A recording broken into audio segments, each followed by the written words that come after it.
Bien-aimés, aujourd'hui nous allons méditer sur un thème fondamental de la foi biblique, la guérison et la restauration. Dans un monde marqué par la souffrance, les blessures visibles et invisibles, la Bible nous révèle un Dieu qui ne se contente pas de sauver l'âme, mais qui guérit, restaure et relève l'être humain dans toutes ses dimensions. À travers plusieurs passages des Écritures, notamment dans le livre d'Ésaïe, les psaumes, Jérémie et les évangiles, nous découvrirons que la guérison n'est pas une idée moderne, mais une promesse ancienne, enracinée dans le cœur même de Dieu. La guérison et la restauration selon les Écritures. La guérison et la restauration constituent l'un des fils conducteurs les plus profonds de la révélation biblique. De la Genèse à l'Apocalypse, Dieu se manifeste comme celui qui répare ce qui est brisé, qui relève ce qui est tombé et qui redonne la vie là où la mort semblait avoir pris le dessus. La Bible ne présente pas la guérison comme un simple acte miraculeux ponctuel, mais comme une œuvre continue de Dieu dans la vie de l'être humain. Elle touche le corps, l'âme, l'esprit, les relations, l'identité et même la destinée. Dans un monde marqué par la souffrance, la maladie, les traumatismes et les épreuves, le message biblique de la guérison et de la restauration demeure une source inépuisable d'espérance.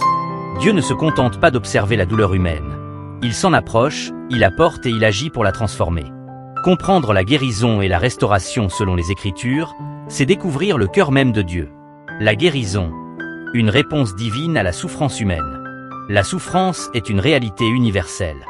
Aucun être humain n'y échappe. Elle peut être physique, émotionnelle, spirituelle ou sociale. La Bible reconnaît pleinement cette réalité et ne la minimise jamais. Cependant, elle affirme avec force que la souffrance n'est pas la volonté finale de Dieu pour l'homme. Dans Ésaïe 53, 5, le prophète annonce qu'un serviteur souffrant porterait les douleurs et les fautes des autres afin que la paix et la guérison deviennent possibles.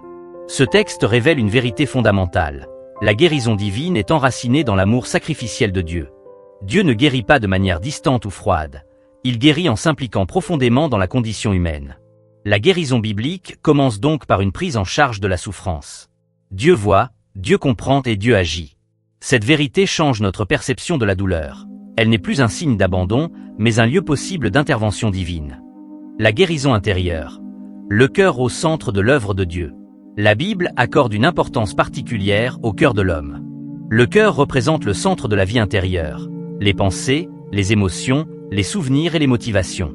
Beaucoup de personnes vivent avec des blessures profondes qui ne se voient pas extérieurement, mais qui influencent toute leur existence. Le psaume 147, verset 3 affirme que Dieu guérit ceux qui ont le cœur brisé et qu'ils pensent leurs blessures. Cette déclaration montre que Dieu agit là où aucun remède humain ne peut atteindre. Les blessures émotionnelles causées par le rejet, la trahison, l'abandon, l'humiliation ou la peur peuvent enfermer une personne pendant des années. Mais Dieu se révèle comme celui qui restaure l'intérieur de l'homme. La guérison intérieure est souvent le fondement de toute autre restauration. Lorsque le cœur est apaisé, l'âme retrouve la paix, la joie et l'équilibre. Sans cette guérison intérieure, même une guérison physique peut rester incomplète. Dieu commence souvent par l'intérieur avant d'agir à l'extérieur. La guérison comme lumière après les ténèbres. Dans Ésaïe 58 verset 8, la guérison est comparée à une lumière qui surgit après la nuit. Cette image est riche de sens.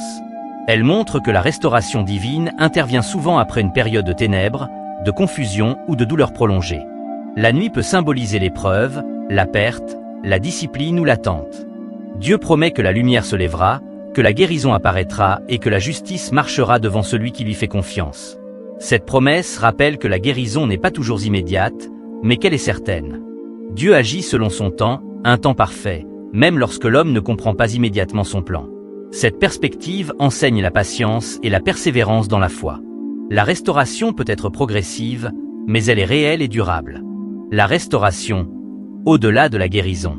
La guérison et la restauration sont liées, mais elles ne sont pas identiques. Guérir signifie réparer ce qui est blessé. Restaurer signifie ramener à l'état initial, voire à un état meilleur. La restauration divine va donc plus loin que la guérison. Elle redonne ce qui a été perdu et reconstruit ce qui a été détruit. Dans Ésaïe 61 verset 1, 4, Dieu annonce une mission de restauration complète. Guérir les cœurs brisés, libérer les captifs, consoler les affligés et rebâtir les ruines anciennes. Ce texte montre que Dieu s'intéresse aussi aux conséquences du passé. Les erreurs, les échecs, les péchés et les blessures héritées peuvent laisser des ruines dans la vie d'une personne ou d'un peuple. Mais Dieu se révèle comme le restaurateur. La restauration divine redonne une identité nouvelle. Elle transforme la honte en dignité et le deuil en joie. Elle permet à l'homme de se relever et de reprendre sa place dans la société et dans le plan de Dieu. Jésus-Christ, l'accomplissement de la guérison et de la restauration. Dans le Nouveau Testament, toutes les promesses de guérison et de restauration trouvent leur accomplissement en Jésus-Christ. Les évangiles rapportent de nombreux récits de guérison, de délivrance et de restauration. Jésus ne guérissait pas seulement les corps, il restaurait les vies. Matthieu 8 verset 16, 17 précise que Jésus guérissait les malades afin d'accomplir ce qui avait été annoncé par le prophète Ésaïe.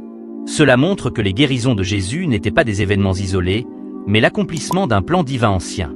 Dans Luc 4 verset 18, Jésus définit lui-même sa mission.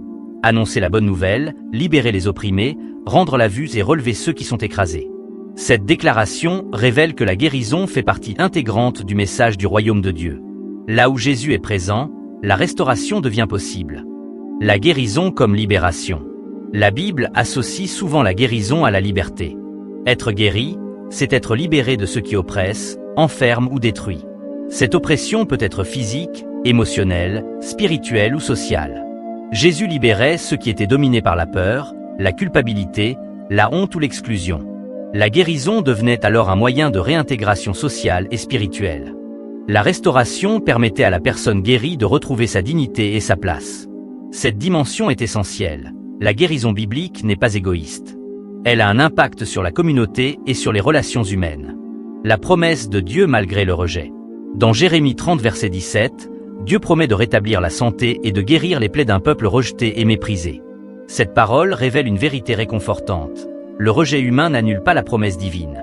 Même lorsque les autres considèrent une situation comme désespérée, Dieu reste fidèle à ses engagements. La restauration divine dépasse les diagnostics humains. Là où l'homme voit une fin, Dieu voit un commencement. Cette vérité encourage ceux qui se sentent abandonnés, oubliés ou condamnés. Le pardon, clé de la restauration. Le psaume 103, verset 3 affirme que Dieu pardonne les fautes et guérit les maladies. Ce lien entre pardon et guérison est essentiel. Le pardon libère l'âme du poids de la culpabilité et ouvre la voie à la restauration intérieure. Sans pardon, la guérison peut être bloquée. Le pardon ne justifie pas le mal, mais il libère celui qui pardonne. Dieu, en pardonnant, restaure la relation avec l'homme et lui permet de vivre dans la paix. La guérison et la restauration aujourd'hui. La guérison et la restauration ne sont pas limitées au passé biblique. Elles restent actuelles. Dieu n'a pas changé. Sa compassion, sa puissance et sa fidélité demeurent. Aujourd'hui encore, Dieu agit dans la vie de ceux qui se tournent vers lui avec foi et humilité. La guérison peut prendre différentes formes. Une guérison immédiate, une restauration progressive, une paix intérieure profonde ou une force nouvelle pour traverser l'épreuve. Quelle que soit la forme, l'action de Dieu reste réelle. La guérison et la restauration sont des réalités accessibles à tous ceux qui se tournent vers Dieu avec foi et humilité. Elles rappellent que la souffrance n'a pas le dernier mot et que la destruction n'est jamais définitive. Dieu demeure celui qui relève, qui restaure et qui redonne la vie. Là où il y avait douleur, il peut établir la paix. Là où il y avait ruine, il peut rebâtir.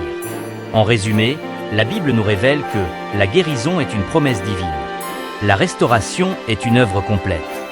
Dieu agit sur l'esprit, l'âme et parfois le corps.